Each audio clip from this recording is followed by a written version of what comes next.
মানবেন্দ্র দেব, নির্বাচনের পর দলগুলো আগের অঙ্গীকার অনেক সময় মনে রাখে না। নজির আছে 90 এরশাদ পতনের আগে 3 জোটের একটা রূপরেখা হয়েছিল, সেখানে কি কি ছিল একটু মনে করিয়ে দিই। অবাধ ও নিরপেক্ষ নির্বাচন, রেডিও টিভির স্বায়ত্তশাসন, বিচার বিভাগের স্বাধীনতা, আইনের শাসন নিশ্চিত করা এবং মৌলিক অধিকারের পরিপন্থী সব আইন বাতিল করা সহ আরও কিছু। কি হয়েছে আমরা দেখেছি, মনে আছে আমাদের। জুলাই চার্টারে সকল মতামতের ভিত্তিতে যা হবে তাতে সব দলের স্বাক্ষর থাকবে। এই স্বাক্ষরের ফলে নির্বাচনের পর এই সনদ ভুলে যাওয়া রোধ হবে বলে মনে করেন আপনি? ধন্যবাদ। এখন যেটা হচ্ছে আমাদের যে পুরনো অভিজ্ঞতা, সেই পুরনো অভিজ্ঞতা হচ্ছে যে যদি এরকম করেই চলতে থাকে তাহলে সেটা ভুলে গেলেও কেউ কিছু মনে করবে না, এরকম একটা ধারণা মানুষের মধ্যে আছে। এখন সংস্কারের আলাপ হচ্ছে, ঐক্যমতের আলাপ হচ্ছে, কিন্তু আসলে কি সংস্কারের পথে, সেইটা একটু ভাবনার বিষয়। এখন যেইভাবে ধরেন বিগত রেজিমের, লাস্ট রেজিমের বিষয়টা আমরা যেইভাবে বলি, যেই টোনে যেইভাবে কথা বলা হতো সরকারের পক্ষ থেকে, প্রশাসনের পক্ষ থেকে, এই একটা থ্রেটের সুরে কথা বলার কোনো প্রয়োজন ছিল না।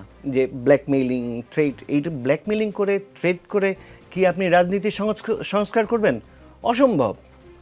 এর জন্য যে সাংস্কৃতিক লড়াইটা দরকার, সেই লড়াইটা সবাই মিলে এবং সম্পৃক্ততা, যার জন্য সংস্কার। থ্রেট কে করেছে আপনি ধরেন যে এই যে বলছেন যে মাননীয় প্রধান উপদেষ্টা যে বললেন যে আমরা এবার এটা এরকম করে দেব, মানে ওই 3 জোটের রূপরেখায় স্বাক্ষর ছিল না, প্রত্যেকটি রাজনৈতিক দলের স্বাক্ষর ছিল, কিন্তু সেটা বাস্তবায়িত হয়েছে। কিন্তু আপনি ধরেন যে এরকম করে মানে পুলিশিং করে আপনি রাজনীতির সংস্কার করতে পারেন না। ভয় দেখিয়ে যে এটা কি রাজনৈতিক দলগুলোকে থ্রেট করা হচ্ছে, এবার কিন্তু আর নড়তে পারবেন না, আমরা কিন্তু এটা দিয়ে দেব। আচ্ছা, এইটাকে আপনি থ্রেট মনে করছেন? এইটা ধরেন যে রাজনৈতিক শক্তিগুলোকে এক ধরনের আমি কি বলবো, এটারে এক ধরনের ইগনোরেন্সের মধ্যে নিয়ে, এক ধরনের তাচ্ছিল্যের মধ্যে নিয়ে এই রাজনৈতিক সংস্কার করা যায় না। এবং এই জিনিসটা আসলে যারা রাষ্ট্র চালাচ্ছেন এখন, এই অন্তর্বর্তীকালীন সরকার, মানে আমি কিন্তু আসলে মিডিয়াতে যখন তাদের বক্তব্য দেখি, তার মধ্যে আমি কিন্তু বিগত রেজিমের যেই অ্যাপ্রোচ, বিহেভিয়ার, তার মধ্যে কোনো তফাৎ দেখি না। তাই হ্যাঁ, সেই ক্ষেত্রে যে ইভেন সাংবাদিকদেরকে থ্রেট করতেছে যে আপনারা জানেন না, তো যেই সুরে বলছেন, আগের প্রধানমন্ত্রী যেই সুরে বলছেন, এটা হয়তো ডক্টর মোহাম্মদ ইউনূসের অ্যাপ্রোচটা একটু সফট, ডেলিভারিটা একটু সফট, কিন্তু শব্দ বাক্যগুলো কিন্তু সফট নয়। তো এইটা করে কিন্তু আপনি সেই সংস্কার, এটারে মানে কনফাইন করতে পারবেন না।